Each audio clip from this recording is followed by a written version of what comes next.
Give us a sense of the preparations that have been made on ground for what is being touted as the Chief Minister's first visit officially, as the Chief Minister, and that too significantly choosing Karur. So now we are coming to you from the first public rally that is scheduled to take place between 11 and 1. You can see 5,000 cadre are allowed to participate in this public rally. This is where Chief Minister Vijay is expected to make his statement as well. And those only with passes and QR codes are allowed inside. This is to restrict the number to 5,000 to ensure that no untoward incident takes place.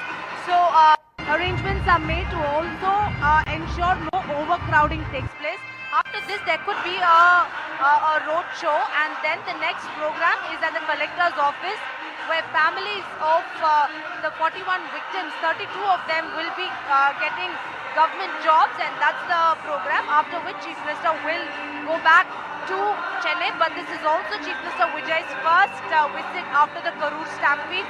What he has to say and how politics will play out after his speech, that will be the developments that will take place in Tamil Nadu.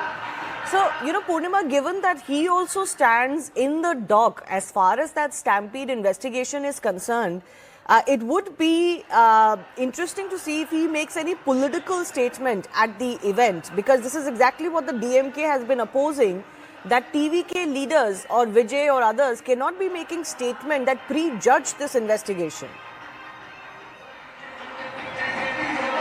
Absolutely. This is something that the DMK's concern was, that the CBI probe is ongoing, and at a time when the CBI probe is underway, any statement from TVK Chief Vijay or other leaders of TVK may influence. And the other thing is, if government jobs are given to the families, then it could turn out to be pro-government. The witnesses may be pro-government, pro-TVK.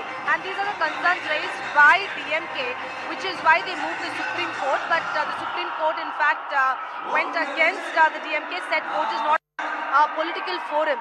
Blame game over Karur continues with both sides blaming each other.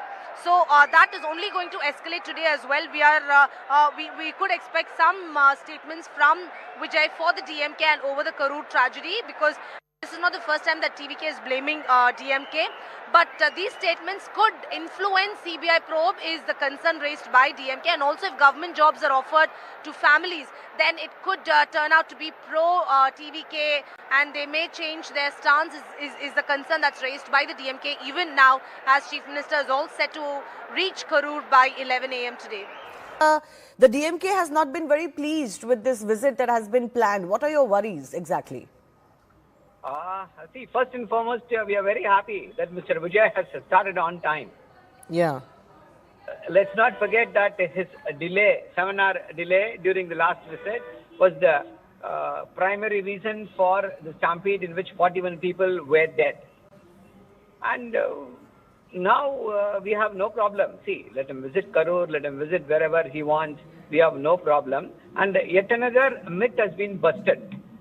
He said it is the DMK government which was restricting the crowds and giving only 5,000 members were allowed to participate in his meetings. But today it is Mr. Vijay's government, and here also only 5,000 people are allowed inside that hall, inside that place where the meeting is taking place. So another myth is busted. See, our primary concern was that these people are potential witnesses. Yes. And the victims. So when you meet them, you shouldn't, the CBI or whoever should regulate that contact. That is our primary concern.